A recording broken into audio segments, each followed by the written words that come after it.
melihat koas sebagai fase paling melelahkan dalam mahasiswa kedokteran. Bangsal, jaga malam, laporan tanpa henti. Tapi, apakah hidup koas benar-benar hanya tentang kelelahan? Atau justru ada proses pembentukan karakter yang jarang dibicarakan? Hari ini kita akan ngobrol dengan narasumber atau seseorang yang tidak hanya menjalani dunia kedokteran dari dalam, tapi juga melihatnya dari perspektif global. Bersama saya dan juga Kang Akmal Rafif.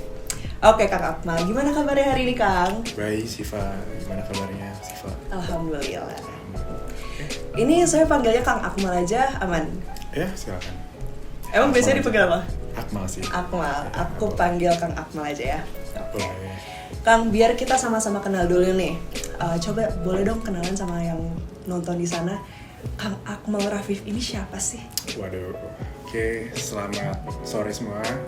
Perkenalkan saya Akmal Rafif, saya mahasiswa tahap profesi dari FK Unjani yang kebetulan sudah berada di tahun terakhir yang sedang menunggu ujian UKM PPD ya. Saya juga kebetulan menjadi ketua dari Ikatan Dokter Muda mahasiswa FK Unjani, di mana organisasi tersebut itu organisasi yang menaungi seluruh mahasiswa koas tahap profesi FK Unjani. Seperti itu sih Pak. Wow, berarti emang dari zaman sekolah, zaman mahasiswa, walaupun sekarang masih mahasiswa ya, zaman sekolah sarjana itu udah aktif banget di organisasi. Iya sih ya, bisa dibilang saya juga aktif di eksternal. Awalnya sih dari internal dulu dari ya, internal AMSA ya biasa. Terus di AMSA juga jadi IBI juga pernah di AMSA. Lalu banyaknya di kepanitiaan ya seperti MK. Dulu saya pernah jadi wakil ketua pelaksana, lalu di PKKMB ya, steering committee, dan di terakhir tuh saya di eksternal aktif di ISMKI membuat bidang yang baru yaitu bidang sport and art. Wow, aktif ya? Cukup aktif. Oke, kita bahas tentang koas dulu ya Kang ya. Boleh. Kang Akmal, kalau kita bicara tentang kehidupan koas, banyak yang langsung bayangin jadwal padat, situasi tekanan dan lain-lain. Tapi menurut Akang sendiri, apakah kehidupan koas itu emang selalu identik dengan tekanan dan kesusahan itu? Oke. Sebenarnya pertanyaan yang klasik sih. Semua orang yang, nggak semua orang, cuman beberapa yang mau masuk koas, apalagi yang hampir mau lulus ya sarjananya, mungkin sekarang angkatan 2022 mungkin ya. Dia pasti bertanya-tanya atau dapat kabar, mungkin ada cerita bahwa koas tuh hektik dan lainnya, full of pressure dan lainnya. Sebenarnya depends ya. Tergantung dengan stasenya. Nah, stase itu adalah bagian dari rotasi, di mana sistem koas tuh ada, kalau tahun saya ada 14, kalau tahun nanti kalian saya kurang tahu entah 20 atau 18, nanti dikonfirmasi lagi dari stasenya. Jadi stase itu adalah sebuah rotasi yang harus ditempuh oleh seluruh mahasiswa koas ya. Jadi 18-18-nya ya, kalau saya 14-14-nya ditempuh semua untuk ya memantapkan ilmunya gitu. Dan kenapa jawabannya tergantung? Karena tiap stase tadi itu ada yang memang full of pressure, ada yang memang kerjanya lebih intens, dan ada yang malah mungkin lebih santai gitu. Ya. Berarti kalau Seperti sekarang ini lagi di stase apa Kang? Oh tadi saya bilang kan saya udah di tahun terakhir dan kebetulan sedang menunggu ujian, jadi alhamdulillah udah selesai semua stase. Alhamdulillah. Alhamdulillah. Review dong gimana sih rasanya koas? Oke, rasanya koas tuh kita mau yang happy-nya dulu atau yang sedihnya nggak sih? Oh berarti ada happy Ada dan sedihnya? pasti ya, happy dan sedihnya campur aduk ya koas tuh. Sebenarnya intinya koas tuh mengimplementasikan apa yang udah kita pelajari selama ini di tahap sarjana gitu. Jadi kayak bentuk praktiknya ya. Makanya kenapa tahap profesi sebutannya. Karena kita benar-benar belajar untuk mendalami profesi kita sebagai dokternya nanti. Pertama ya, dalam hubungan interpersonal ke pasien ya, lalu dalam menentukan diagnosis pasien, menentukan rencana pengobatan pasien juga kita ikut terlibat ya dalam beberapa stase. Lalu selain itu juga kita dilatih untuk berpikir kritis ya, apalagi di IGD ketika ada pasien datang, misalkan pasien ada yang sadar, ada yang nggak sadar ya, ada yang bisa ngejelaskan penyakitnya, ada yang enggak. Nah disitulah kita ditempa lah bahasanya gitu. Cobaan untuk bisa gitu ya? untuk bisa berpikir kritis dan merumuskan diagnosis dan lainnya. Gitu sih. Itu yang secara garis besarnya. gitu. Terus apa sih sisi kehidupan koas yang menurut Akang tuh jarang banget disadari orang, tapi justru malah aspek yang penting buat membentuk karakter orang untuk jadi dokter yang baik atau profesional? Yang jarang disadari tapi nggak bentuk koas, nggak bentuk apa? Profesionalisme dokter atau menjadi dokter yang baik. Dokter yang baik, oke. Gitu ya. Jadi untuk pertanyaannya intinya apa sih hal yang membentuk dari mahasiswa koas itu sendiri lah ya intinya.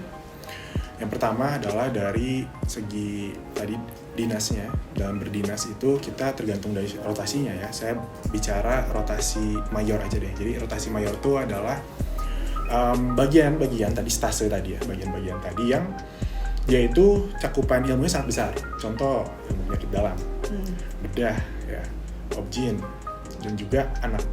Itu 4 ini tuh adalah stase mayor yang cakupannya besar, durasinya juga lama dari stasenya. Kalau waktu itu saya sempat 10 minggu, tapi akhir-akhir jadi 8 minggu.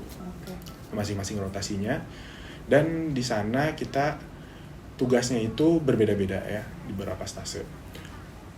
Di minggu pertama mungkin sampai ke minggu kelima itu tergantung kebijakan dari sekretaris prodinya di sana. Dimana ada yang minggu 1 sampai minggu kelima itu di bangsal. Berarti kalau di bangsal itu kan ruang ranap ya, perawatan inap. Jadi kita mau follow up, kita kayak memiliki tanggung jawab ya untuk follow up pasien dari awal dia masuk sampai dia keluar, sampai dia pulang. Dan hasil dari observasi kita dibuatlah namanya status. Status itu adalah sebuah laporan dokumen yang berisikan tentang dari anamnesisnya pasien, pemeriksaan fisik dan lainnya sampai rencana tata laksananya atau rencana manajemen pengobatan pasiennya gitu. Itu kita ikuti dari awal pasien masuk sampai pulang ya selama 1 minggu itu. Kemarin tuh saya IPD itu 5 minggu atau 6 minggu ya saya di bangsal perawatan tuh. 5 minggu? Ya, itu di rotasi karena di Rumah Sakit Dustira sebagai rumah sakit jaring pendidikan ya rumah sakit jaring utama. Itu kita di rotasi ada bangsal yang campur IPD-nya, ilmu penyakit dalamnya, ada di rotasi ke bangsal kenanga yang berisi pasien-pasien paru semua, khas gitu ya. Ada di rotasi lagi ke namanya bangsal teratai yang isinya pasien-pasien jantung. Gitu. Jadi makanya kenapa 5 minggu itu lama, karena tadi saya bilang cakupan ilmunya luas. Ada juga 1 minggu, kan dari total itu saya bicara 5 dari 10. Ada juga yang ditempatkan di IGD selama 1 minggu, dan untuk satunya lagi sisanya di jejaring lain selain Dustira. Kalau tahun ini di Rumah Sakit RSUD Cililin, sedangkan kalau tahun saya waktu itu di Cirebon. Paling gambarannya kayak gitu. Nah, dari hal-hal kegiatan tadi itulah yang paling membentuk dari profesionalitas kita. Dan selain dari kegiatan, poin yang kedua adalah selama kita melakukan kegiatan tadi ada hubungannya ya, itu kita kan melakukan komunikasi interpersonal pada pasien. Nah itu yang paling mendidik kita gitu untuk membiasakan diri dalam mempelajari yaitu profesi kita nanti sebagai dokter. Kita kan sering nanya pasien, gimana Pak keluhannya sekarang, membaik nggak, apa keluhannya tadi malam, kerasa apa, dan lainnya. Itu yang paling membangun ya, karena kerasa sih orang yang suka follow up pasien pasti kelihatan kayak oh dia lancar banget ngomongnya karena dia sering ngomong gitu interpersonal sama pasien. Bukan materi atau teori semua, tapi kita juga belajar untuk komunikasi di situ. Iya.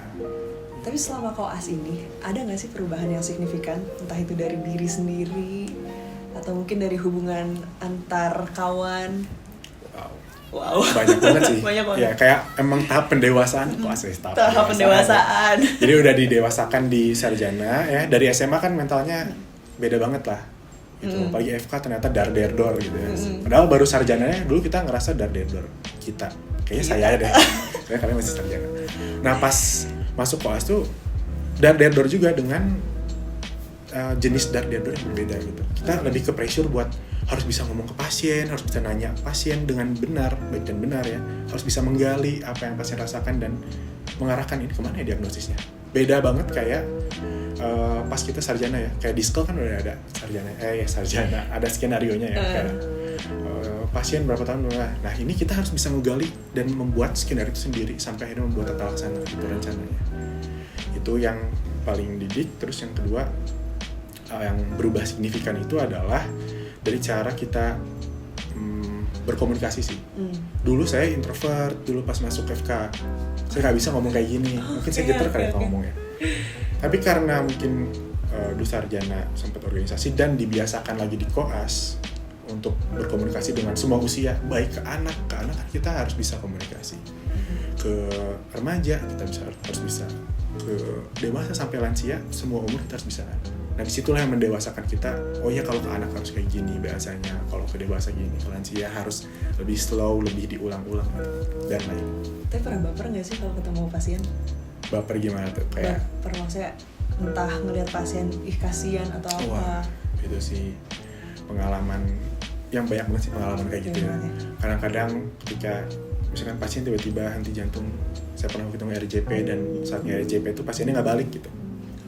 Nah itu sempet awal-awal tuh kayak wah full of pressure banget, kayak wah gue nggak bisa nolong, apa gue kompeten nggak ya kalau kayak gitu dan lainnya. Padahal ya sebenarnya udah maksimal gitu ya. Kita juga di sana dibimbing, ada advis dokter dan lainnya, kita ikut RJP, udah sesuai SOP. Tapi kalau memang ya udah takdirnya, tetap ya udah akan lepas gitu ya. Cuman tetap kita ada kayak beban moral kan. Gue ada RJP bener nggak ya? Bener nggak gininya? Itu sih yang ya ada perasaan campur aduk kayak gitu. Ada juga perasaan yang bahagia, jangan lupa. Perasaan bahagia itu ketika saya waktu itu di puskesmas. Di puskesmas itu kita saya di IKM pernah, di Objin juga. Di Objin pernah saya jaga poli KIA. Poli KIA tuh, poli itu artinya rawat jalan ya, yang konsultasi sehari terus ya langsung pulang gitu ya. Itu saya isi poli anak di sana, tapi ada pengawasan juga dokter di sana. Terus ya dokter sama bidan, dokter atau bidan sih ya. Terus saya nanya ke pasiennya, ke ibunya dan lainnya. Terus saya ngeresepin langsung, mencoba ya meresepin langsung. Terus ketika pasien yang ngomong makasih ya dok gitu, nah itu kayak kena gitu. Sama yang di bangsal anak atau ini saya pernah nolong lahiran di Cirebon. Nolong lahiran, saya temenin dia sampai dari awal dia kontraksi mungkin sekitar 12 jam saya temenin. 12 jam? Iya, saya jaga malam waktu itu di Cirebon tuh. Jadi dari jam malam jam 10 ya sampai paginya lagi kalau nggak salah nih. Ya. Itu standby terus? Ya, standby. Terus kayak sebenarnya sih bisa ya ganti-gantian pulang, cuman kayak ini bentar lagi brojo nih gitu ya. Begitu saya temenin dan lainnya dengan segala dramanya ya, pokoknya ibunya kayak teriak-teriak lah, apalah sampai kayak sempet apa ya, kayak bukan meluk saya, meluk tangan saya kayak gini gitu ya. Kayak ibu sabar, gini, kita tenangin ya, terus kita cek pemeriksaan ulang setiap beberapa menit. Dan akhirnya brojo, bayinya sehat dan lainnya. Terus di akhir kayak, dok makasih banget ya udah nemenin saya gini. Kalau dokter nggak nemenin mungkin saya nggak akan, maksudnya nggak tenang apa gitu dan lainnya. Makasih banget dok, makasih sampai gitu pasiennya kayak duk gitu kayak wah padahal mana ngomongnya dokter gitu kan, kita masih ya dokter muda sih, cuman pasti bilang dokter kayak waduh, sense of feelingnya dapet banget ya. Iya dapet. Itu yang mungkin pengalaman bahagianya sih. Di tengah padatnya dunia kedokteran, ada juga loh mahasiswa yang memilih membuka jendela ke sistem dunia kedokteran atau kesehatan global melalui student exchange. Oke, Kak Akmal, boleh nggak sih ceritain awal mula gimana sih akhirnya bisa mengikuti program student exchange ini? Oke, Siva. Jadi untuk program student exchange ini alhamdulillah banget sebenarnya ya. Saya dan juga rekan saya Gabriel yang berhalangan hadir saat hari ini ya, itu mendapatkan kesempatan dari FK Unjani ya, waktu itu izin dokter Sylvie sebagai wakil dekan 3 mempunyai sebuah program baru ya yang bernama program Student Mobility gitu ya. Jadi exchange ini dinamakan program Student Mobility. Dan untuk dari program Student Mobility ini awalnya sebenarnya pernah tahun saya lupa 2022 kalau nggak salah ya, itu ada ke Malaysia. Saya baru ingat ke Malaysia tuh awalnya ada. Waktu itu koas juga, stase gawat darurat yang pergi ke Malaysia dan sebagai observer di sana. Saya lupa durasinya entah seminggu atau 2 minggu, nanti koreksi. Lalu di tahun ini kita coba ke Europe dan untuk negaranya itu Prancis ya. Alhamdulillah Prancis. Dan awal mula kenapa bisa Prancis itu karena relasi antara kalau tidak salah izin Dr. Ande SPBS itu memiliki relasi dengan universitas di sana di Lyon, kotanya namanya Lyon. Namanya University of Claude Bernard University. Dan universitas tersebut tuh bisa dibilang ya sedikit semi militer gitu. Jadi mungkin background itu hampir sama kayak Unjani. Dan alhamdulillah akhirnya pada tahun ini, pada Maret waktu itu, program itu kayak dibuka dulu buat semua kelas, ya, khususnya di angkatan 2020 khususnya. Karena angkatan 2019 saat itu sudah mulai UKMPPD, ujian dan lainnya kalau nggak salah ya. Jadi kayak udah lewat. Dan kita itu masih stase tahun ini tuh ya, tahun 2025 saat Maret itu. Dan yang mendaftar saat itu tuh 3 orang ya. Saya dan juga ada 2 rekan lainnya ya. Lalu di tengah-tengah nambah jadi berempat bersama Gabriel ya. Nah tapi di saat di tengah jalan itu juga ternyata saat saya melakukan, kami ya lebih tepatnya kami melakukan Zoom meeting dengan Universitas Claude Bernard di Lyon itu, regulasinya di sana ternyata tidak memperbolehkan untuk memakai kerudung di sana. Entah alasannya, sebenarnya bukan entah sih, alasannya itu karena untuk menghindari rasisme. Ya di sana, ya mungkin apa ya, di sana seperti itu keadaannya, jadi kita nggak bisa memaksakan. Dan 2 orang tadi itu akhirnya mundur karena ya tidak bersedia untuk membuka hijab dan lainnya gitu. Ya memang gimana ya, dilema juga ya. Iya, betul. Dan akhirnya mundur, akhirnya yang maju saya dan Gabriel. Itu di bulan Juni ya, di bulan Juni. Kita di sana diarahkan untuk memilih rotasi ya, selama batasnya itu 4 sampai 6 minggu. Kira-kira kamu mau dirotasi di rotasi mana? Di stase apa yang tadi saya bilang ya, saya cerita. Dan kami itu memilih 4 opsi. 1 itu di bedah toraks kardiovaskular. Lalu yang kedua itu ya bedah jantung ya, bedah jantung dan rongga dada. Lalu di stase bedah digestif ya, berarti bedah abdomen, perut, dan kardiologi pediatrik kalau salah waktu itu, kardiologi pediatrik, dan bedah emergensi.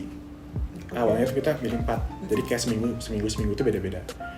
Nah saat di bulan Oktober kami diberitahukan 1 stase, ternyata kami tuh diterima di 1 stase, yaitu stase bedah toraks kardiovaskular.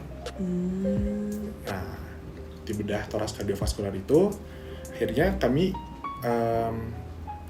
diberitahukanlah programnya selama 5 minggu gitu, kurang lebih 5 minggu itu. Untuk 1 stase itu. Untuk 1 stase itu. Akhirnya pada akhirnya gitu. Awalnya mau 1 minggu setiap stase. Tapi perubahan regulasi dari sana disarankan bedah toraks kardiovaskular karena dosen-dosen di sana itu lancar dalam berbahasa Inggris. Berarti kalau basic bahasa Inggris. Basic bahasa sebenarnya Prancis. Sebenarnya Prancis. Oke, coba. Berarti kan secara realistis nih, berarti standar akademik di sana tuh gimana sih untuk penggunaan bahasanya, untuk kemampuannya? Ya, untuk dari standar akademiknya di sana jelas berbahasa Prancis. Ya, karena textbooknya itu semua udah berbahasa Prancis juga. Jadi orang-orang lebih cenderung memakai bahasa Prancis gitu. Dan kebetulan kita itu kan berarti saya dan Gabriel itu koas kan selama, berarti dari bulan Maret sampai bulan September lah. Kita tuh koas full kan. Kita nggak ada waktu, bukan nggak ada waktu sih, lebih tepatnya nggak banyak waktu buat belajar bahasa Prancis, di mana bahasa Prancis itu cukup complicated menurut saya, lebih dari Inggris karena pronunciation-nya itu yang berbeda gitu ya. Dan butuh kayak mungkin 6 bulan, 3 bulan yang memang harus bebas, gak ada kegiatan gitu untuk belajar Prancis itu. Dan itulah yang jadi barrier kita buat berkomunikasi. Tapi untungnya di bedah toraks kardiovaskular itu kurang lebih dari 10 ahli bedahnya lah bisa dibilang ya, beserta timnya. Itu ada ya 4 orang yang bisa berbahasa Inggris dengan baik ya. Jadi kita tertolong. Dan saya juga tidak lupa di sana ada kelas-kelas juga. Dan alhamdulillahnya kelas-kelasnya itu bisa berbahasa Inggris dengan baik juga gitu. Jadi itu yang paling hero-nya yang paling mendukung saya ketika saya belah-belah ngomong gitu ya, kayak ini ngomong apa ya? Ini ya orang bedahnya. Mahasiswa kelasnya tuh yang di sebelah saya itu langsung ngasih tahu gitu kayak ini ngomongin ini loh, gini. oh ya, merci, terima kasih gitu ya. Berarti sekarang bisa bahasa Perancis? Je parle français un peu, sedikit aja lah saya ngomong. No, belum franchise. Jadi gitu intinya. Oke. Berarti buat berangkat untuk student exchange ini, itu tuh ada seleksi khususnya nggak sih? Atau emang dari dokter yang ada di sini itu merekomendasikan 2 anak atau 4 anak tadi? Sebenarnya di bulan Maret itu kita masih open, kayak siapa yang mau ikut nih, ada program ini. Cuman kalau menurut saya sendiri ya, ini opini pribadi saya, saat itu tuh koas tuh nggak banyak yang berani buat take risk, karena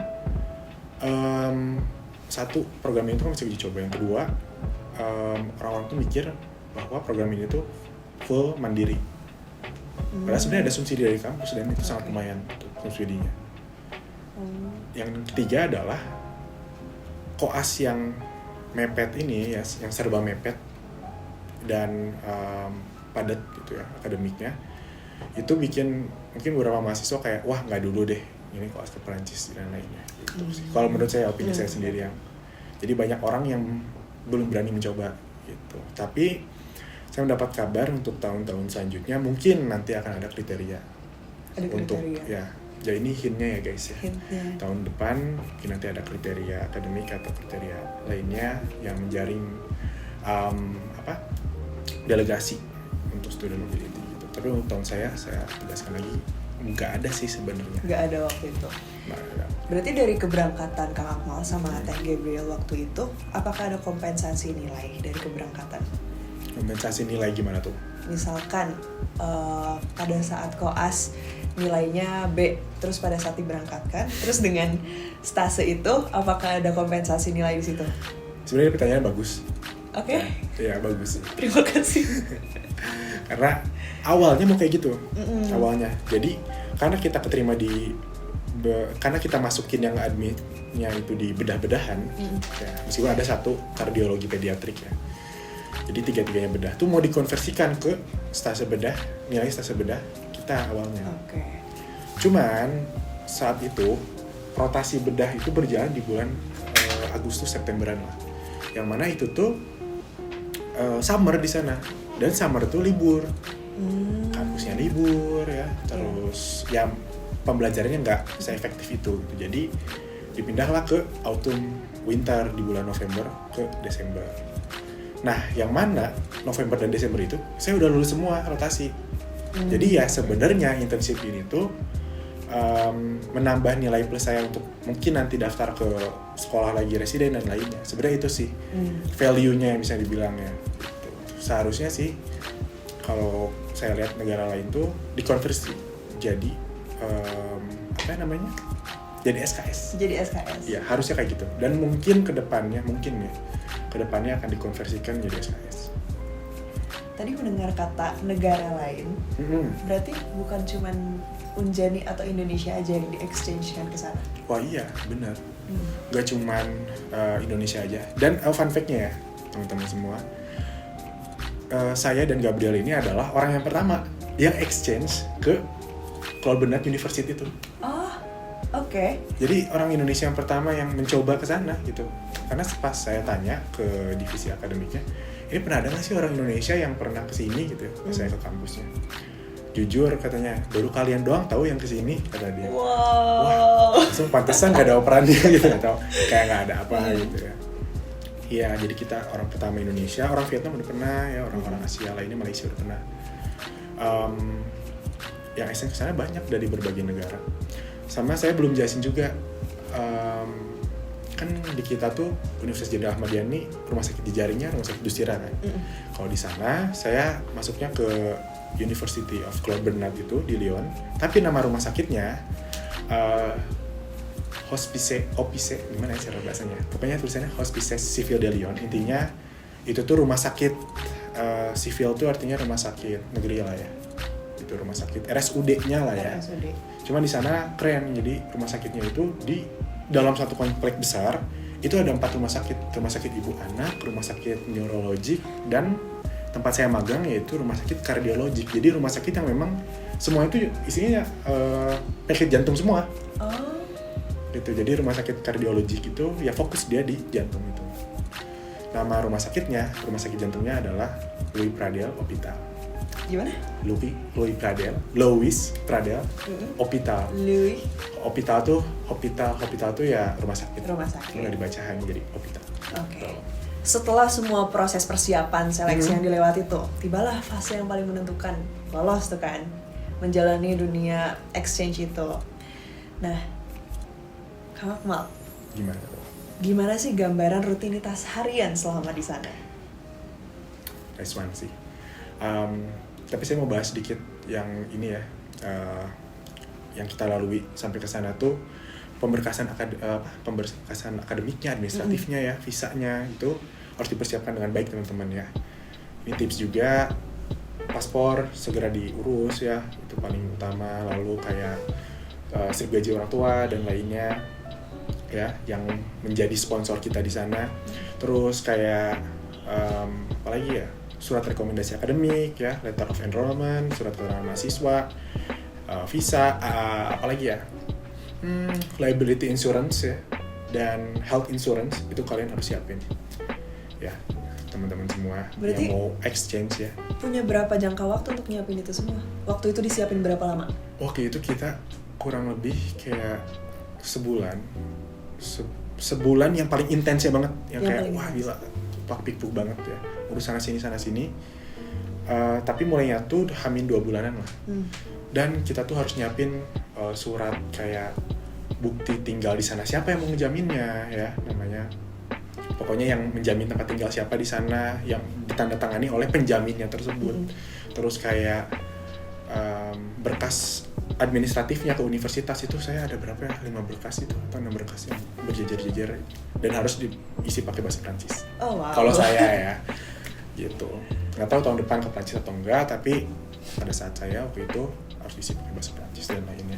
Jadi banyak banget pemberkasannya, jangan di leha-leha gitu, jangan dilama-lamain. Jangan digampang. Harus sat-sat gitu ya. Awalnya saya ngegampangin kayak mungkin harusnya gini-gini dong. Ternyata ada inilah, ada itulah, harus inilah.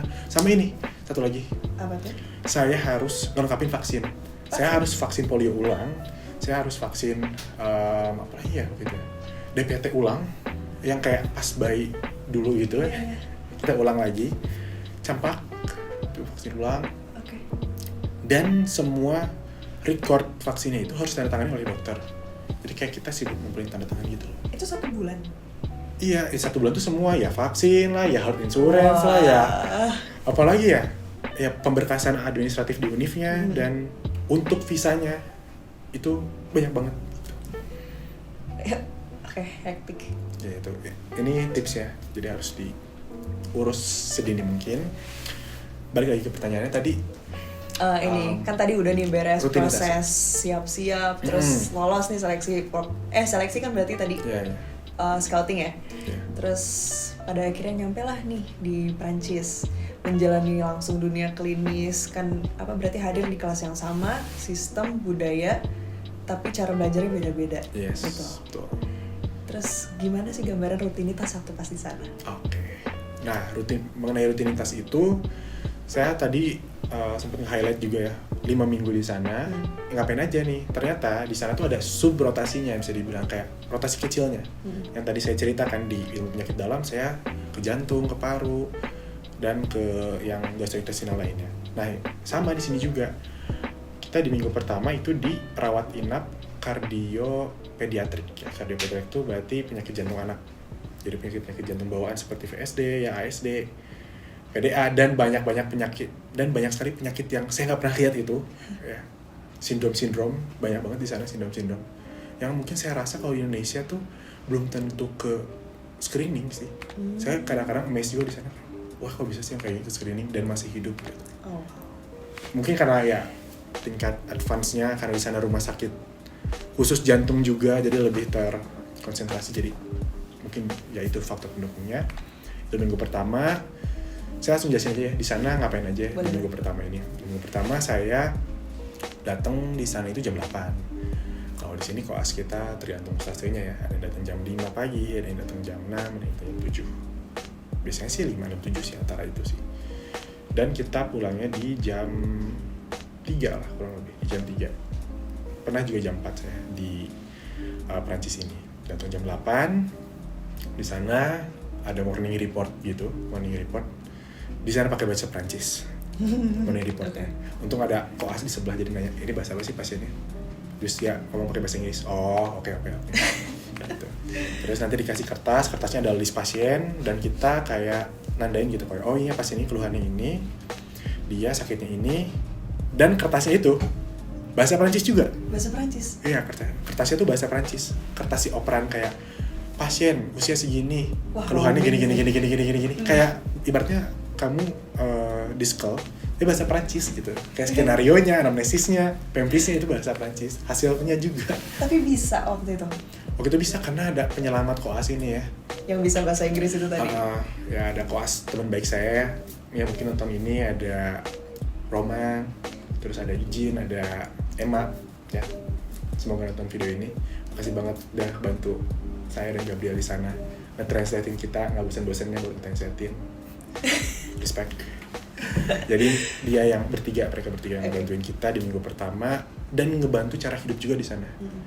Kayak gimana kita transportasi dari rumah ke hospital, itu kita di minggu pertama masih jalan kaki setiap hari 2 kilo. Sehat ya? 2 kilo itu sekali jalan, berarti bolak-balik mungkin 4-5 kilo gitu. Dan itu kayak 7 hari atau 4 hari waktu itu ya, kita full gitu bolak-balik sebelum tahu gimana cara beli transportasi bus ya, dan nice to know aja. Dan itu balik lagi ke topiknya. Habis itu udah morning report dan lainnya, kita ngikutin spesialis di sana. Jadi ternyata di sana tuh ada campuran ya, ada spesialis ya, DPJP ya, bisa dibilang DPJP, dan ada juga residen itu yang sedang bersekolah di keilmuan tersebut. Berarti keilmuannya kardiologi pediatrik atau jantung anak. Nah di sana kita ada timnya yang ngebimbing kita di sana tuh para residen sih banyaknya, karena spesialisnya itu datang paling pagi atau sore hari biasanya. Dia tuh datangnya 2 kali. Kalau yang full standby-nya dia itu dokter dokter residennya. Dokter residen. Ada dokter umum atau enggak pertanyaannya ya? Di sana nggak ada dokter umum. Oh. Jadi langsung aja residen. Oke. Ya, yang bersekolah di sana. Dia yang ngebimbing kita. Beberapa residen tuh bisa pakai bahasa Inggris, kayak mungkin dari 10 orang paling bisa tuh 1 orang di sub itu ya, sub rotasi itu ya. Jadi sedikit yang bisa. Terus kita periksa pasien satu-satu, mulai dari ngelakuin ekokardiografi ya, USG jantungnya, terus nanti beliau tuh suka ngejelasin mana ventricle, coba yang ini dok gitu, mana arteri pulmonal yang ini, kalau ininya keblok gimana. Kita tanya-tanya juga kok, kadang-kadang ada pressure, makanya belajar juga di sana, nggak disuapin gitu kayak, coba kalau gini gimana. Oh ya kamu jawabannya gini, karena ini dijelasin pakai bahasa Inggris gitu. Terus kita juga banyak nanya ke mereka kayak gimana kalau penyakit gini, gimana kalau penyakit gitu gimana. Mereka juga jawabin baik banget kalau sana. Gitu. Saya sempat nggak expect gitu kan. Sebaik itu, woi gitu. Dan di sana tuh kayak mungkin beban kerjanya nggak seberat di Indonesia ya. Okay. Jadi dari sistem kesehatannya pun udah bagus, tertata dengan rapi secara manajerial. Jadi beban kerja dokternya, rasio dokter dengan pasiennya itu bisa dibilang wajar gitu. Kan kalau kita dengar di sini mungkin rasio dokter pasiennya masih cukup tinggi ya, perbedaannya lebih banyak pasiennya daripada dokternya dong. Dan dokternya pasti overwork kan, makanya kayak capek banget tuh atau apa. Mungkin di negara kita salah satunya faktornya itu dari sistem kesehatan. Kalau yang saya lihat dari sana dari budaya kerja, kan tadi sempat disinggung ya, budaya kerja itu kayak semua orang kerja happy juga, stresnya juga ada, cuman masih kayak dalam batas wajar gitu semuanya. Kolaborasi interprofesionalnya juga bagus. Dari sana kita lakuin kayak EKG, morning report dan lainnya itu selama kurang lebih 4 hari ya waktu itu. Saya masuk di hari Selasa atau Rabu ya waktu itu soalnya. Lanjut lagi ke minggu depannya, minggu kedua ini saya baru masuklah di stase bedah jantung anak. Jadi sangat spesifik ya, cardio pediatric surgery gitu. Sangat spesifik. Di sana kita banyak nemu kasus yang aneh ya bisa dibilang. Yang di sini jarang. Yang di sini saya aja kayak cuman baru lihat di Google gitu, dan saya kemarin bisa berkesempatan alhamdulillah melihat langsung gitu penyakit anak ya, saya penyakit jantung tadi. Tapi ada bedanya nggak cara dosen atau supervisor di sana dalam menghadapi mahasiswanya nih? Bedanya dari sini sama di sana? Oke, bedanya ya. Nah, untuk dari bedanya sih hampir similar sih satu sama lainnya.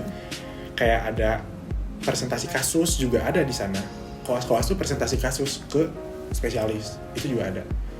Di hari Senin tuh kita ada morning report kayak ngebicarain pasien selama 1 minggu ke depan. Jadi selama 1 minggu itu kita bakal ngebedah apa aja sih. Ada morning reportnya gitu. Ya sama di Indonesia juga. Ya, di Indonesia juga ada morning report.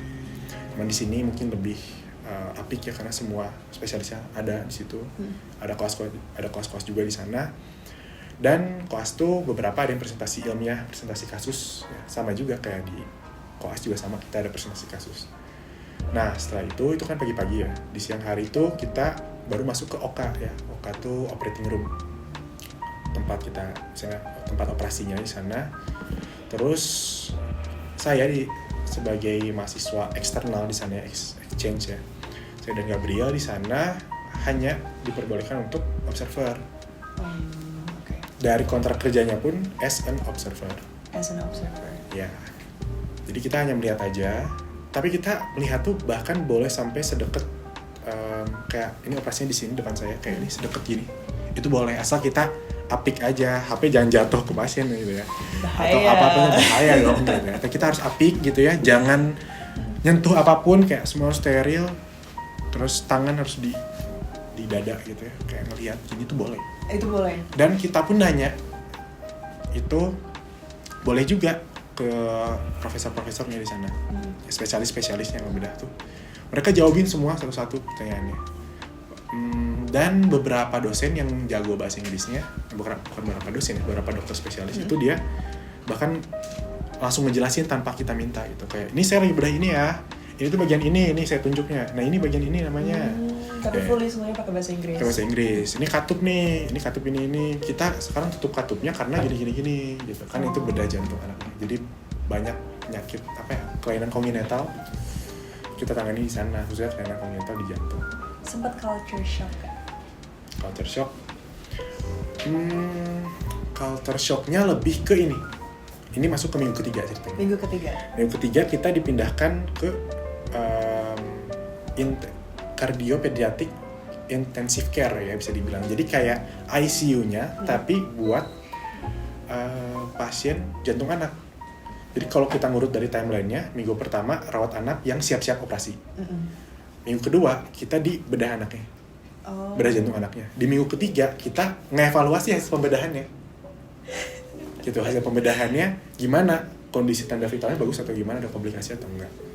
Di sana jago banget bahasa Inggrisnya pokoknya. Kalau yang di ICU itu ada satu dokter dan dia menjelaskan fisiologinya apanya secara lengkap tanpa kita minta gitu. Dia baik banget pokoknya. Itu culture shocknya karena orang ini baik banget, gila gitu. Tapi emang baik atau karena dia tahu kalian adalah anak exchange? Perhaps mungkin. Ada kemungkinan juga ya, ada kemungkinan kayak gitu, tapi kayak dia ngejelasin semua apa-apa, kita nanya dijelasin panjang lebar banget ya. Dan setiap pagi dia pasti selalu kayak greetings kita kayak halo, how are you today gitu apa. Dan you want a coffee or not? Oh iya. Iya, kayak dia kan dokter spesialis. Dia spesialis yang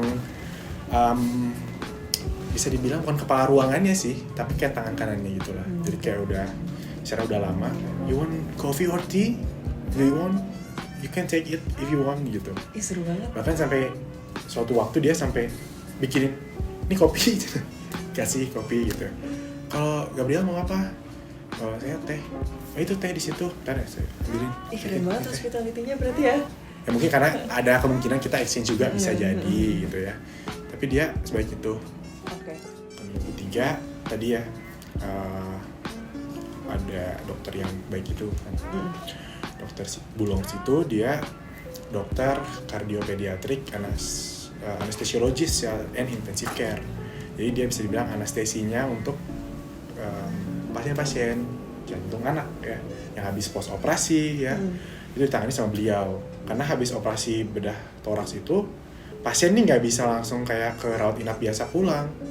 Karena ini bedah toraks itu kan belah dadanya kan. Dadanya dibuka.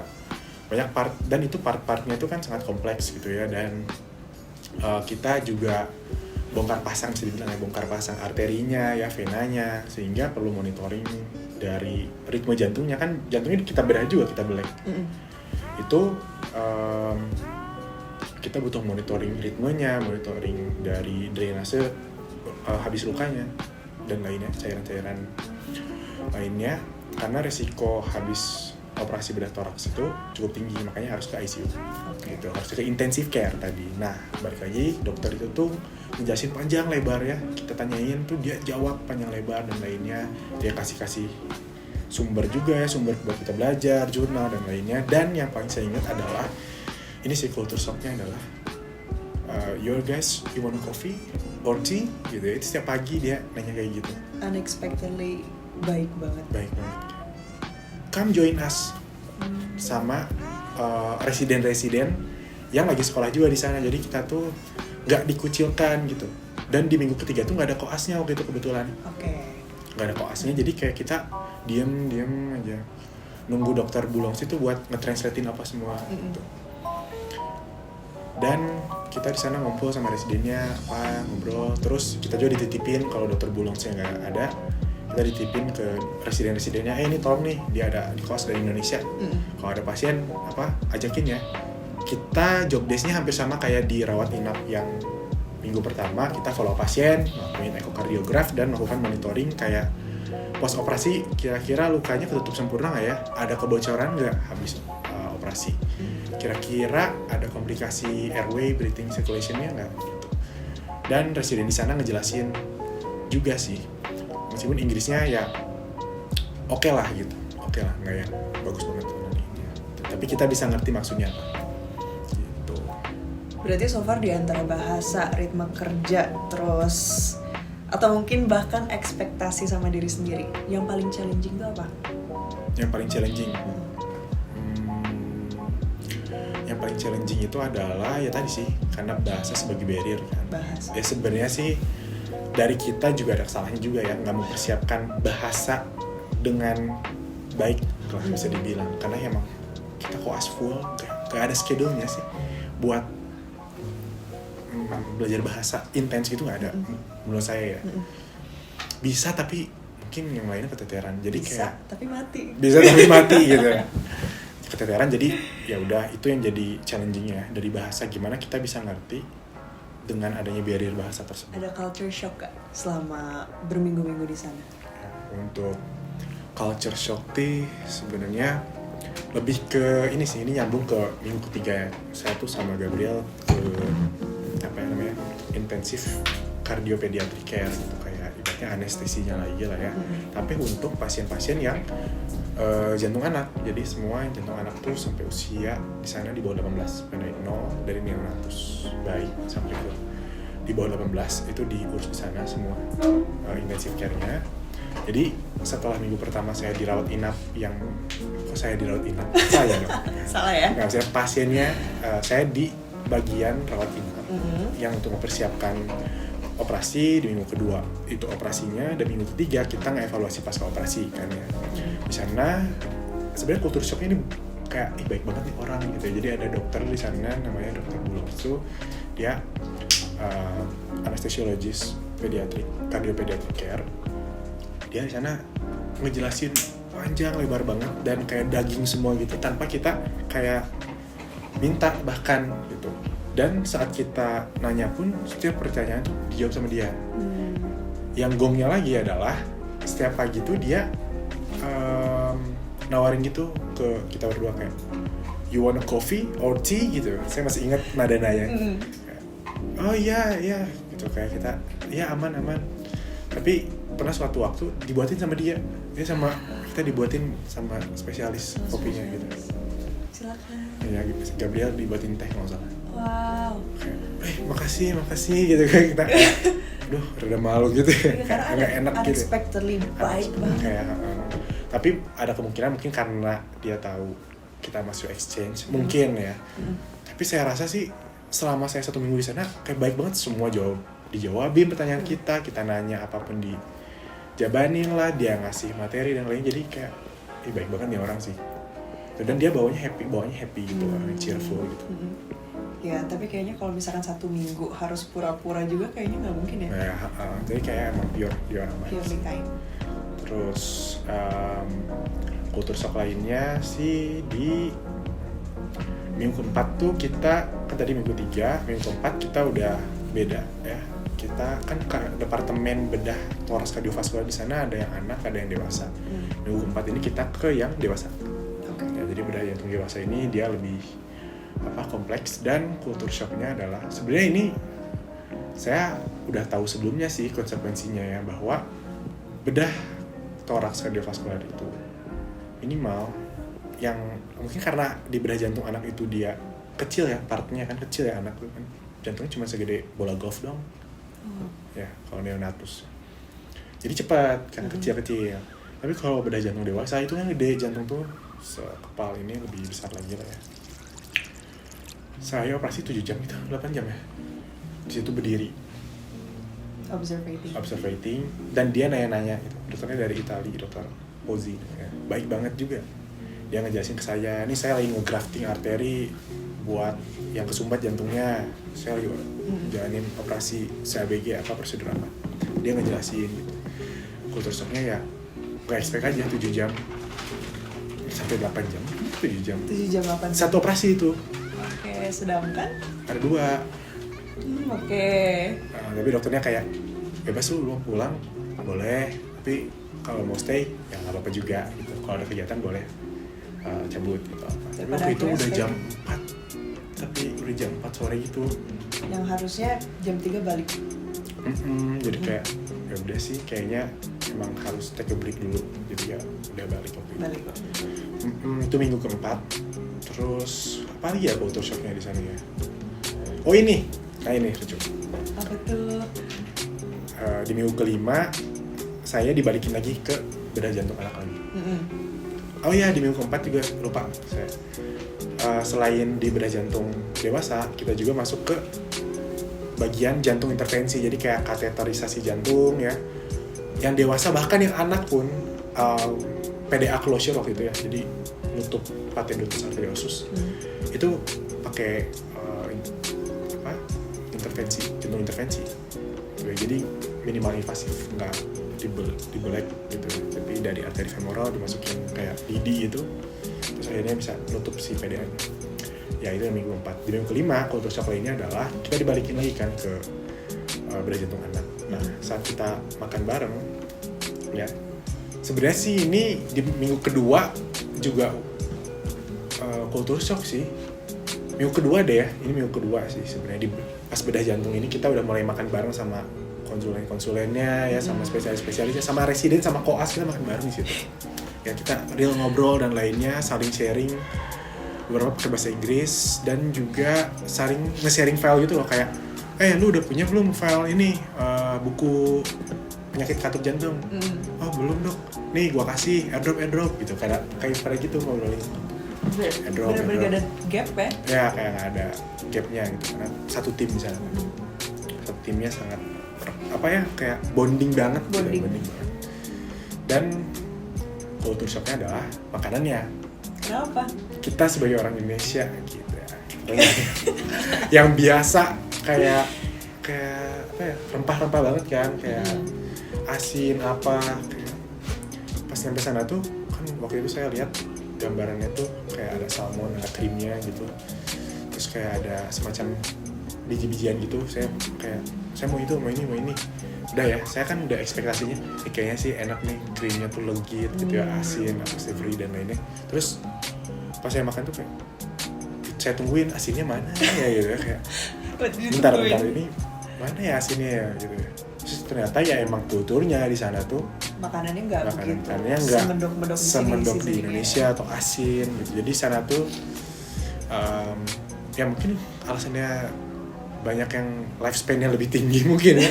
Karena emang saya nggak seasin itu sih culture shock kayak oke, pokoknya gini rasa makannya udah cukup. Gua kayaknya kalau kantin lagi mikir-mikir lagi deh 2 kali. Ya itu sempet kayak gitu. Culture shock kayak makanan di sana. Makan di rumah sakitnya. Itu kita makan di rumah sakit dan untuk mahasiswa tuh bayar 5 euro. Kita bebas ngambil apa aja. Tapi kayak appetizer kita ambil satu unit. Main course 1 unit. Ada baget apa dan jadi lainnya, dessert 1 unit. 5 euro itu udah paketan dapat ini satu. Tapi bebas tuh memilih apa. Cuma 1 unit ya. Oke. Ya. Itu kan di minggu kedua apa itu? Sebenarnya udah mulai di minggu kedua sih. Minggu kelima kita makan lagi, udah mulai nemulah makanan-makanan yang enak. Oke, rekomendasi dong. Apa Ya, harus makanan yang enak kesana kayaknya harus kesana. Nah, itu kan tadi culture shock. Terus selama di sana ketemu apa? Kita bilangnya apa ya? Supervisor atau apa? Konsulen. Ya, konsulen Teman-teman di sana. Apa sih momen yang paling membekas? Nah, momen yang paling membekas adalah jadi supervisor kita di sana yang menaungi yang membimbing kita selama 5 minggu di sana adalah namanya Dr. Fas. Ya, jadi Dr. Fas ini dia spesialis bedah jantung, bedah BTKV di sana. Tapi dia bertanggung jawab ke saat kita di rawat inap, saat kita di pendidikan ICU, saat kita di bedah jantung dewasa, dia bertanggung jawab itu sampai 5 minggu itu. Okay. Dan fun fact-nya dia itu pernah ke Indonesia, exchange CIMSA kalau nggak salah. Oke. Ya, jadi exchange dan lainnya, jadi kayak familiar gitu satu sama lainnya. Dan dia tuh pokoknya baik banget gitu ya kalau kita ada kendala apa, dan dia tuh selalu make sure kita untuk lo nggak apa-apa kan di sana, kayak lo nggak apa-apa nggak di ICU kemarin gimana, kan nggak ada gua. Lo di sana gimana, happy nggak sama dokter Bulong apa? Oh happy dong ini. Jadi kayak komunikasinya bagus banget dia. Terus dari pembimbing kitanya juga dia nggak bosan buat jelasin setiap bedah jantung tuh dia pasti jelasin. Jadi dosen yang paling bantu kita di sana bedah jantung adalah dia, jelasin semua sampai di papan tulis ditulis itu kayak gini. Emang ini ya facilitating. Iya, facilitating banget dia. Dan ya itu sih, itu yang paling berkesan. Oke. Boleh diceritain gak sih Kang, pengalaman apa sih yang paling nempel dari seberangkatan waktu di Prancis? Pengalaman yang paling berkesan pertama ini ya di luar akademik dulu sih sebenarnya. Kayak kita explore, ya saya dan Gabriel itu pertama kali ke Europe, jadi kayak something new gitu, kayak baru banget gitu. Terus negara yang maju juga, jadi kita harus beradaptasi dengan kehidupan di sana. Tapi ya sangat berkesan tuh karena ya semaju itu kan negaranya itu, semaju itu semua transportasi ya sistemnya itu terintegrasi dengan baik gitu. Kayak makanya orang di sana mungkin kayak life tuh lebih easy gitu, bisa dibilang life more easier di sana. Itu yang berkesan. Terus yang kedua, di rumah sakit kita sendiri kita dibimbing oleh Dr. Fas ya. Jadi Dr. Fas ini dia bisa dibilang ya ibu perinya lah ya, yang mengawasi kita selama 5 minggu di sana. Dia sangat baik banget ya, kayak make sure setiap harinya kayak are you okay gitu, atau everything is fine, do you learn a lot misalkan di sana, what do you learn today apa gitu, dia selalu nanya. Baik kalau kita papasan ya, meskipun dia itu kan dokter bedah jantung, pada saat kita di minggu 3 atau minggu ke-1 itu kan selain di bedah jantung anak kan, jadi dia juga tetap make sure gitu kayak bahwa kita tuh tetap menjalankan koasnya dengan baik lah di sana, dapat belajar nggak atau enggak gitu, sangat bimbing gitu di sana. Didampingin banget ya berarti. Didampingin banget gitu. Terus yang ketiga adalah saat berpamitan sih pastinya, sangat berkesan. Berarti itu udah minggu-minggu terakhir. Minggu-minggu terakhiran lah ya. Oh ya, tapi sebelum sampai sana, oh ini yang ketiga, anak-anak koasnya di sana baik. Yang tadi saya notice ya, 3 orang itu bantu saya di sana, ngajak main saya di sana, ngajarin saya cara hidup di sana ya, gimana cara naik bus, gimana cara beli kartu bus ya, kartu transportasi di sana. Itu diajarin sama dia ya, sama Roman, Emma, Eugene ya. Makasih udah bantu banget di sana.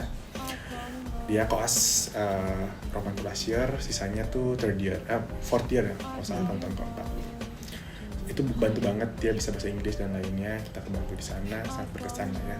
Sama yang terakhir tadi yang saya bilang pas mau pamitan, kita tuh kayak karena bertepatan mau Christmasnya di sana ya, jadi sekalian kita juga kebetulan nih bawa oleh-oleh dari Indonesia, kayak sebenarnya simple sih, kayak cuman misalkan cenderamata gitu yang dari Indonesia, tulisan Indonesia gitu, terus ada tas-tas batik gitu, kita kasih ke mereka dan lainnya pas pamitan. Terus nggak expect tiba-tiba, jadi sebelumnya itu di minggu kedua saya sama Gabriel tuh lihat buku, kayak buku bagus banget, ilustrasinya jelas tapi bahasa Prancis, buku beda jantung anak. Nah, nggak expect-nya itu adalah profesor yang di sana, konsulennya, tiba-tiba ngasih, ini saya punya buku beda jantung anak buat kalian, dan kebetulan bang yang nulisnya itu dia, gitu, kayak wow gitu langsung kan. dari penulisnya. Terus dia lakuin ini apa, kayak nulis pakai bahasa Prancis itu, kayak intinya kalian semua telah menjalani bagian di departemen bedah jantung ini. Saya harap kalian dapat melanjutkan karir kalian masing-masing, selamat dan sukses gitu ya, pakai bahasa Prancis gitu ya. Dengan tanda tangan gitu. Dengan tanda tangan cap gitu ya, terus dikasihin kata pertamanya tuh Dear Akmal dan Gabriel gitu yang tadi gitu ya. Terus ditanyalah masing-masing, Gabriel kamu apa? Oh, saya mau gastroenterohepatologi GH ya, IPD ya. Oh oke. Kalau kamu Akmal mau apa gitu ya? Saya mau semoga bisa kayak dokter gitu ya, bedah jantung anak. Nah dia langsung kayaknya impossible kalau buat jadi saya, tapi pakai bahasa Inggris gitu ya. Kan jadi bingung ya, kayak wih gitu kan.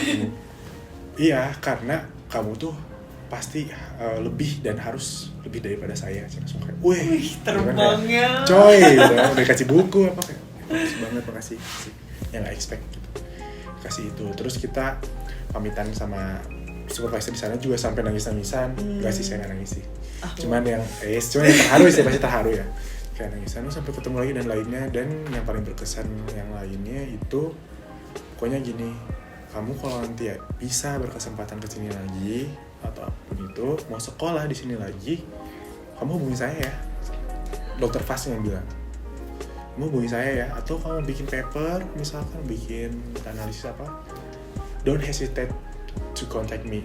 Wah. Gitu kayak kasih banget nih orang semua baik banget di sini, gila gitu, baik banget, dipertemukan dengan orang-orang baik ya. kebetulan dipertemukan dengan orang-orang baik gitu sih. Terima kasih orang baik. Terima kasih orang baik, respect. Tapi jujur, kalau misalkan kita bicara tentang pressure tadi, mendingan pressure atau situasi kerja di sini atau di sana? Ya kita sebenarnya sih ini panjang banget penjelasannya ya. Okay. Karena negara maju tuh pokoknya dari segi pendidikan, dari segi ekonomi, dari segi kesehatan itu kan udah lebih maju daripada kita. Sistemnya pun lebih terdevelop dengan baik gitu ya, karena mereka udah develop itu lebih awal. Indonesia di dunia sendiri kan negara berkembang kan, jadi nggak bisa dipungkiri bahwa pressure di sini itu pasti bakal lebih tinggi, karena baik dari sistemnya, dari ekonominya, dari pendidikannya itu jauh berbeda dengan Prancis gitu. Yang Prancis itu udah settle, sedangkan Indonesia tuh masih kayak trial and error gitu semua sistemnya. Nah, yang jadi masalah adalah yang selalu mungkin selalu disampaikan oleh Menkes kita gitu ya, bahwa rasio dokter dengan pasien di Indonesia ini masih kurang. Nah, hal itu yang menjadi akar dari pressure-nya itu bakal lebih besar di Indonesia sebenarnya daripada di Prancis. Karena di Prancis tuh everything is well scheduled gitu ya, well prepared, dan kita tuh kayak udah semua tuh by system, semua tuh easy to access, dan semua jadwal pasien tuh udah kayak terjadwal dengan baik, jadi dokternya tuh pas gitu sih beban kerjanya.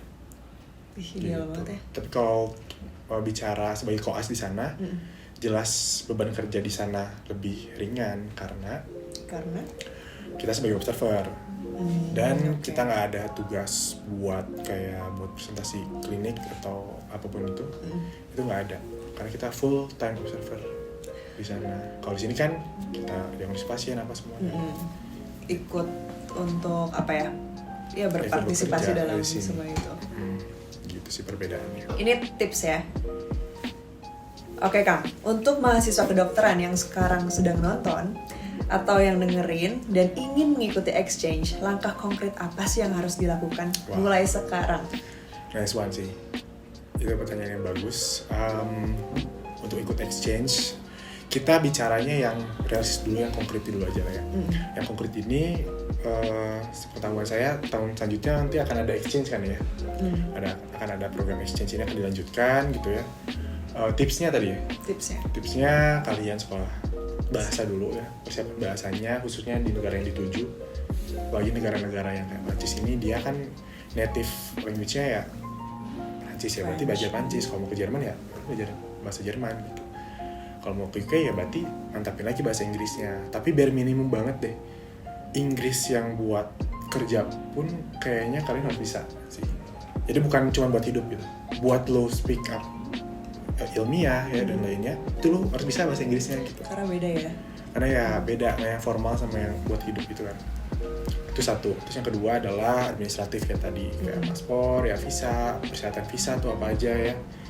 Sama persyaratan di universitas itu apa, itu harus dipersiapkan ya. Untuk yang visa ini khususnya kayak rekening koran, terus slip gaji orang tua, data sponsor, terus apa lagi ya? Kayak vaksin ya, karena beberapa negara tuh ada requirement-nya vaksinnya harus A, B, C, D. Itu harus dilengkapi, jangan mepet deh guys ya. Tapi kayak Hamin 2 bulan atau Hamin sebulan. Jadi segera kalau dapat info dari kampus terkait yang exchange-nya langsung dikerjain gitu. Jangan ngegampangin ya. Sama kalau dari persyaratannya sendiri, saya nggak tahu tahun depan seperti apa, tapi kemungkinan besar pasti yang exchange itu yang akademiknya aman, maksudnya akademiknya minimal aman ya. Kalau lebih itu sangat bagus. Dan yang kedua, kayaknya sih dibutuhkan yang lancar bahasa Inggris pastinya sih. Gitu sih. Bahasa nilai, sih. Dan nilai. Tadi ya persyaratan dan vaksin dan bahasa. Ya, berarti nggak bisa. Teknikal sih. Iya, berarti nggak bisa kita siapin seminggu pendaftaran dibuka. Susah. Harus prepare semuanya. Itu harus disiapin. Oke. Ini aku ada quick fire tips. Ini boleh dijawab sesingkat mungkin. Ada 3. Apa tuh? Yang pertama, apa satu kesalahan yang paling sering dilakukan oleh applier? Oke. Kalau kesalahan ya tadi menganggap remeh, kayak udahlah nyantai aja dulu gitu ya, deadline-nya masih lama, ya udah santai-santai aja. Ternyata pas udah dapet deadline, oh iya ternyata harus ngadep kanan, ngadep kiri gitu ya, harus kemana ngurusin gitu ya. Drama-drama persiapan itu loh. Itu persiapan administratif tuh yang kita pikir kayak easy gitu ya, chill. Enggak, justru itu yang harus dilengkapin gitu. Karena surat nggak bisa sehari, jadi kan ya. Terus yang kedua adalah persyaratan sih kayaknya nanti ya, kayaknya ada persyaratan IPK dan lainnya sama prestasi mungkin dilampirin sama kalian. Paling itu sih kalau kesana. Oke. Pertanyaan kedua, satu hal yang wajib dipersiapkan lebih awal. Nah, nice one sih. Banyak sebenarnya kalau saya pikir ya. Tadi administratif jangan lupa ya, persyaratan semua bisa, terus persyaratan kampus yang terkait.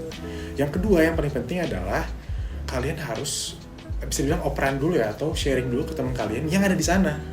Karena kita meskipun saya dan Gabriel di sana udah 4 hari lebih dulu ya, tapi kita butuh waktu untuk belajar cara hidup di sana.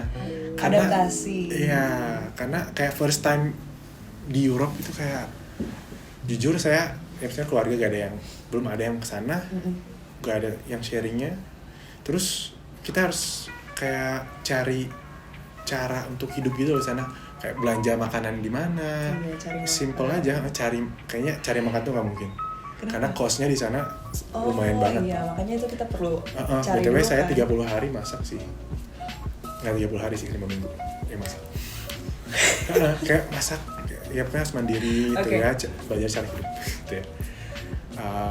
Regulasi di sana gimana, cara naik bus gimana, itu harus kayak lu sharing dulu deh, minimal ada gambaran di sana lu mau hidupnya itu gimana gitu. Termasuk ethics yang ada di sana ya. Ethicsnya pun di sana. Beda lagi kita jalan ke sana punten. Iya kan kalau sini ya. gitu ya. Kalau di sana ternyata pas mau makan tuh udah tebal manner kayak. Belajar lagi. Ya kayak gitu-gitu ya, itu better to know lah. Oke, satu lagi. Apa satu mindset yang harus diubah? Oh, mantep sih. Mindset yang harus diubah. Tentang apa dulu? Banyak. Untuk persiapan exchange lah. Untuk persiapan exchange, bahwa exchange itu mudah sebenarnya gitu, hidup di sana dan lainnya itu sebenarnya mudah, asal kaliannya itu berani untuk mengambil risiko ya, berani untuk berani untuk survive gitu di sana, berani untuk mencoba hal baru, untuk belajar gitu ya. Pasti kalian bakal bisa sih untuk exchange, untuk hidup di sana atau apapun itu. Oke. Apa pesan Kang Akmal untuk mahasiswa yang sedang ragu, apakah exchange itu worth it atau tidak? Wah, jadi pesannya ya, buat mahasiswa yang nonton sekarang ya, exchange itu sangat-sangat mengubah pola pikir kalian dan pandangan kalian gitu, khususnya terhadap profesi kedokteran ini. Dan kalau pesannya, exchange itu sebenarnya kendala Indonesia itu adalah keterbatasan informasi. Bahwa sebenarnya itu memungkinkan tau, even pas kalian sarjana pun sebenarnya memungkinkan jika kalian berkoordinasi dengan baik dengan pihak akademik di kampus, karena exchange-nya mahasiswa di sana ya waktu itu di-convert jadi SKS gitu ya. Mungkin kedepannya bisa diimplementasikan ya ini ya, biar menarik daya tariknya juga dari mahasiswa untuk ikut exchange. Sangat worth it sih. Jadi mereka nggak perlu mikirin kalau gue ikut exchange, gue harus ngorbanin absen dan lainnya gitu. Dan kalau yang tadi saya bilang, exchange itu ada yang saya bicara di luar program Unjani ya, itu kita nggak apply ke university-nya, dan dari sana ada living cost-nya ya, terus kayak tempat tinggal, dormitory itu udah include gitu. Ada beberapa program yang kayak gitu. Kayak exchange-nya mungkin 1-2 bulan. Banyak banget ternyata gitu ya. Setelah saya selesai exchange itu saya banyak searching tentang hal itu. Dan untuk yang kedepannya program student mobility ini, kalian kelas-kelas harus ngerasain sih kalian kerja di sini, kerja di sana ya, mungkin di luar negeri, di Eropa atau nanti destinasi lainnya, karena dari SOP-nya ya, dari cara kerjanya, budaya kerjanya itu sangat berbeda gitu dengan Indonesia, yang mana perbedaan ini lebih baik gitu, yang mana hal yang lebih baik ini bisa kalian bawa ke Indonesia gitu, sehingga kalian bisa jadi agen-agen perubahan gitu ya. Agent of change. Itu sih pesannya paling gitu. Oke, terakhir nih, kalau misalkan saat ini Akang sedang berdiri di depan Akmal Rafif yang saat itu baru memasuki perkuliahan kedokteran, apa sih yang mau disampaikan? Waduh, berat. Tisu.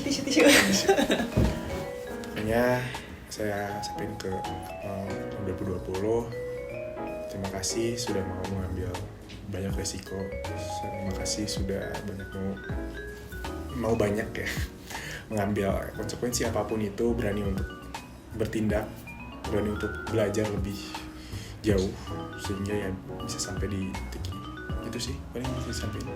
Terima kasih aja sih. Terima kasih. Butuh tisu? Enggak sih. Lebay. Baik. Oke, Akmal, terima kasih sudah nemenin Syifa ngobrol hari ini. Dari cerita hari ini kita belajar bahwa jadi dokter itu bukan hanya soal jaga di bangsal, terus tapi tentang keberanian untuk mengambil resiko, belajar untuk memandang suatu hal itu bukan dari satu sudut pandang, tapi kita bisa cari seluas-luasnya untuk experience, take a risk, dan untuk menjadi diri kita yang lebih baik setiap harinya. Wow. Oke. Ada pesan-pesan? Oke sih, tadi udah banyak sih. Udah banyak ya? Oke, terima kasih Kang Akmal Rafif atas ceritanya. Dan untuk teman-teman mahasiswa, mungkin pertanyaannya bukan lagi bisa nggak ya aku ikut exchange, tapi mulai bertanya kayak kapan saya bisa memulai untuk mempersiapkan itu. Oke, saya Syifa Sukania dan sampai jumpa di episode berikutnya. Terima kasih.